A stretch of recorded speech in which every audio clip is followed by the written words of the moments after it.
Welcome to a KeyStageWiki KeyStage4 summary lesson on the energy stores.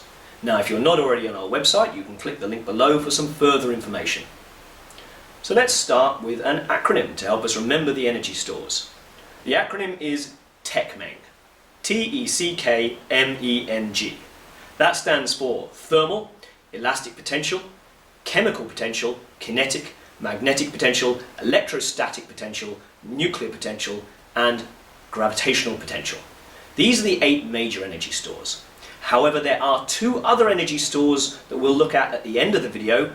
They are actually a combination of some of these energy stores. So we'll look at that later. Let's start with the thermal energy store. Now that's the energy store associated with the temperature of an object. The hotter the object is, the more energy in its thermal energy store. Now there are 2 other factors we also need to consider. That is the mass of the object and also the type of material that the object is made from. Now the mass is quite intuitive.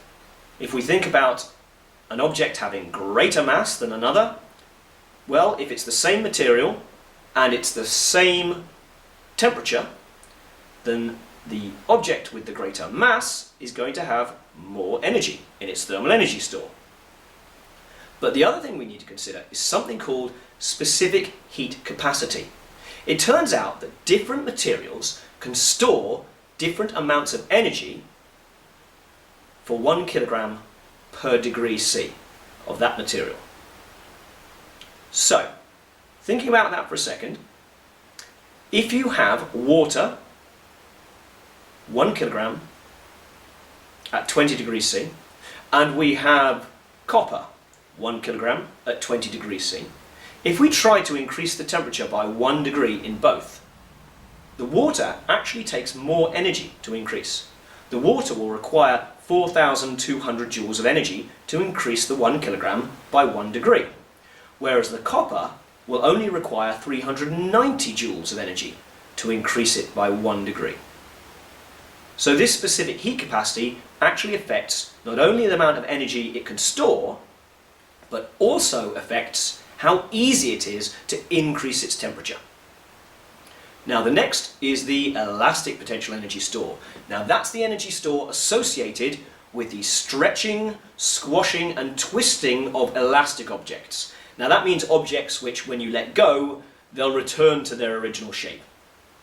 So with an elastic potential energy store, there are 2 key factors. One is how far you've stretched it. The further you've stretched it, the more energy in its elastic potential energy store. Okay? Similarly, there is also the spring constant. Now this is a constant for elastic materials which describes how easy it is to stretch it, squash it and twist it.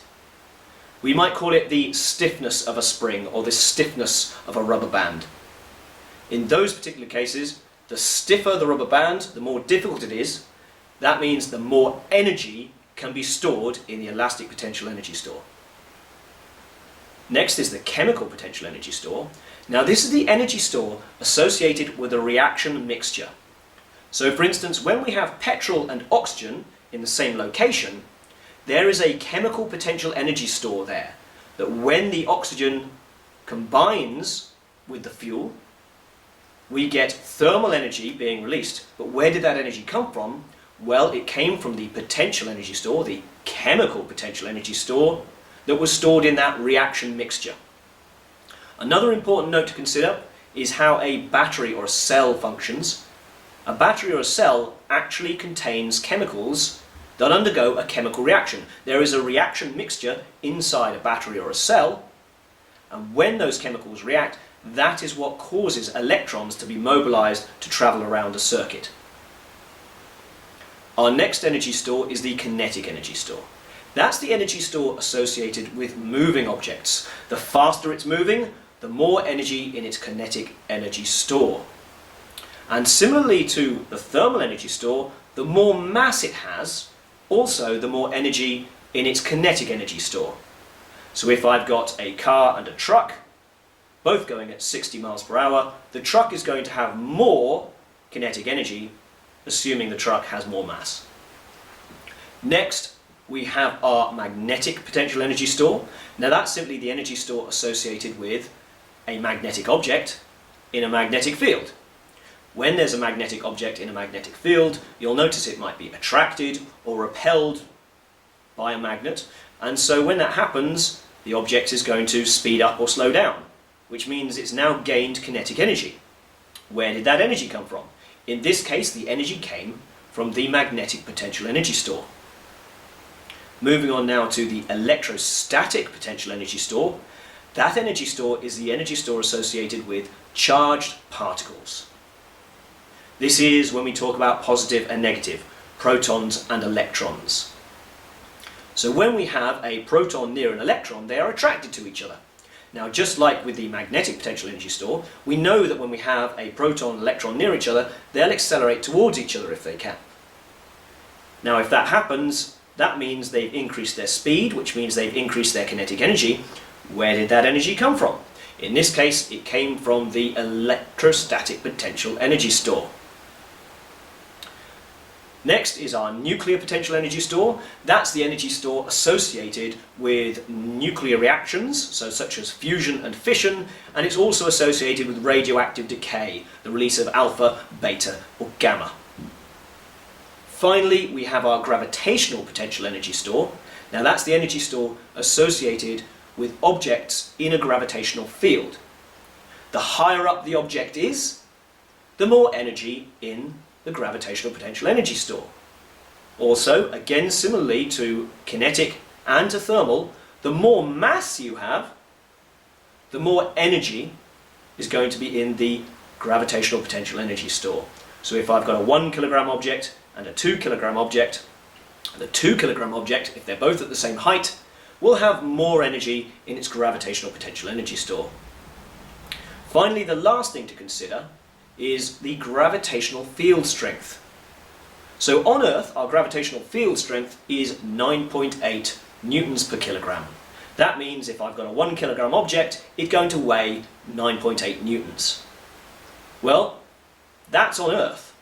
If I'm on the Moon, it's only 1.6 newtons per kilogram, which means an object 1 meter off the surface of the Earth and an object 1 meter off the surface of the Moon, the one off the surface of the Earth is going to have about 6 times the amount of energy stored in its gravitational potential energy store.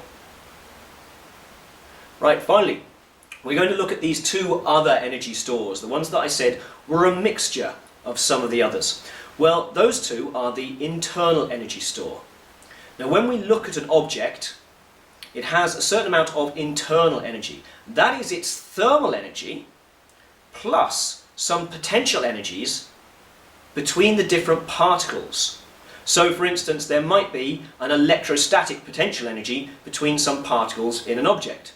If that's the case, the internal energy is not just the thermal energy of the material, but also that electrostatic potential energy. Now this is the energy store that increases when we heat an object. And you might notice that when you increase the temperature of, say, a solid, let's take ice, if we increase its temperature, we heat the object, once it starts to melt, the temperature will stay the same. So even though we're still pumping in more energy, for some reason, the object stays the same temperature. That's because its thermal energy store remains constant, but its potential energy store is increasing. Now what's happening from a solid to a liquid is that potential energy store is increasing as the bonds that are holding atoms and particles in fixed positions, those are being broken so that they can slide past each other. Similarly, you might be aware that if we take water, we've got it at liquid state. When we get it to the boiling point of water, 100 degrees C, all of a sudden it stays at the same temperature. It stays at the same temperature as it's boiling, stays at that 100 degrees C. In this case, again, we're still heating it, we're still pumping in energy, but the energy is not increasing the thermal store, it's increasing the potential energy store. Those particles are now being forced further away from each other. So those particles that might be attracted to one another are being forced further away, so we're increasing the potential energy store. Finally, we have our vibrational energy store. Now this is an energy store which combines several different ones. So we might imagine, let's have a pendulum swinging back and forward. At some point, the pendulum stops moving, which means it has zero kinetic energy.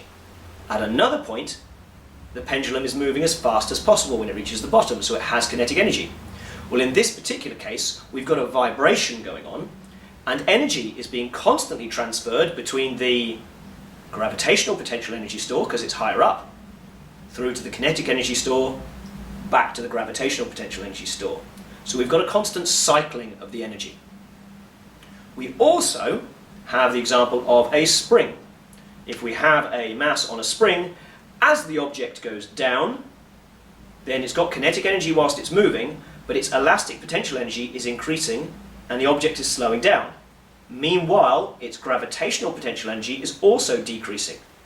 Once it reaches a certain point, it will reach its maximum elastic potential energy, the kinetic energy will be zero, and then it will start to return. The elastic potential energy will decrease, whilst the kinetic energy will increase, and so will the gravitational potential energy, until it reaches the top. As it does so, the kinetic energy lowers, meanwhile the gravitational potential energy increases. This is the vibrational energy store. So essentially it's where we have energy cycling between stores constantly. Now, one last note about energy, and possibly the most important note of all. There is a law of the universe that we've discovered called the law of conservation of energy. It turns out that in every experiment we've ever done and in every observation we've ever made of a system, that means an object or a group of objects being studied, energy is conserved. The law of conservation of energy states that energy cannot be created and it cannot be destroyed. It can only be transferred from one store into another. Now, what that means is that whenever the energy store, let's say the thermal energy store, decreases, that means another one of those 8 energy stores must be increasing. Similarly, when an object stops, let's take a car putting on the brakes.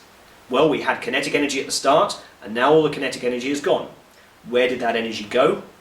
Well, in the case of a car putting on its brakes, friction between the brake pads and the discs has caused the brakes to increase in temperature. In that particular case, the kinetic energy has been transferred to the thermal energy store.